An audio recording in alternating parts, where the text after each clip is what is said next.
सामाजिक सञ्जालमा अहिले एउटा लोकदोहोरी गीत भाइरल भइरहेको छ। यो हेर्नुस्। तिम्रै कटु रातो देख्दा गयो सातो कहाँ खोलेर हिँड्थ्यौ। तिम्रै कटु रातो देख्दा गयो सातो कहाँ खोलेर हिँड्थ्यौ। न त बैस चिन्नी कटु नलाई लखर लखर हिँड्नी कुन पसलमा किनी थियो बाबा कुन पसलमा किनी थियो। ए तिम्रै कटु हेर लिएर हातमा क्यारी निदाउ आज म रात। तिम्रै कटु हेर लिएर हातमा क्यारी निदाउ आज म रात। पानी धारा रिले देखाउँछौ सारा क्यारी निदाउ आज म रात। क्यारी निदाउ आज म रातमा। वर्षै पछि खेती जात छैन त्यति बेला बेला काटेको।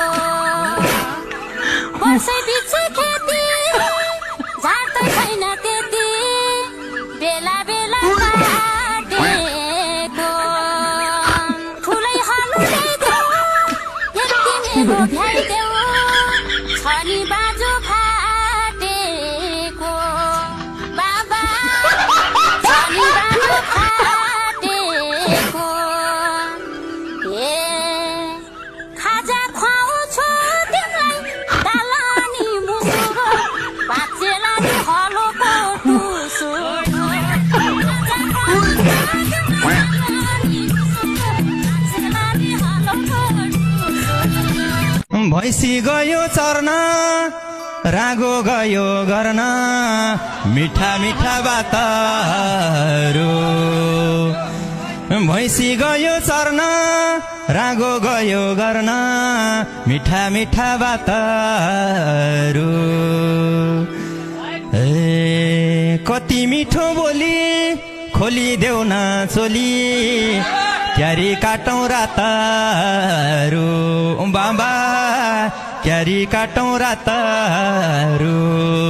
ए गर्मी लायो हेर पसिना झारिन्छ रातैभरि ट्याग्र्याक पारिन्छ। प्रधानमन्त्री बालेन शाहले 12 वर्ष अगाडि गाएको र्याप गीतलाई लिएर समाजमा तथानाम गाली गलौज गरियो। उनलाई साइबर मुद्दा समेत हालियो। हाम्रो समाजमा जब कुनै व्यक्ति उच्च ओहदामा पुग्छ त्यसपछि त्यसको विगतहरू सबैजनाले खोतल्न थाल्छन्। यो लोकदोहोरी गाउने गायक र गायिकालाई साइबर मुद्दा हाल्नु पर्छ कि पर्दैन? के यो गीत तपाईहरू आफ्नो परिवारमा बसेर सुन्न सक्नुहुन्छ? चाहे गाउन सक्नुहुन्छ, चाहे हेर्न सक्नुहुन्छ, सक्नुहुन्न। किनभने यसमा यति भल्गर रूपमा एउटा नारीको भित्री वस्त्रलाई हातमा लिएर प्रस्तुति गरिएको छ। त्यो सायद कसैले पनि रुचाउँदैन, यो समाजले पनि रुचाउँदैन, कुनै व्यक्तिले पनि रुचाउँदैन।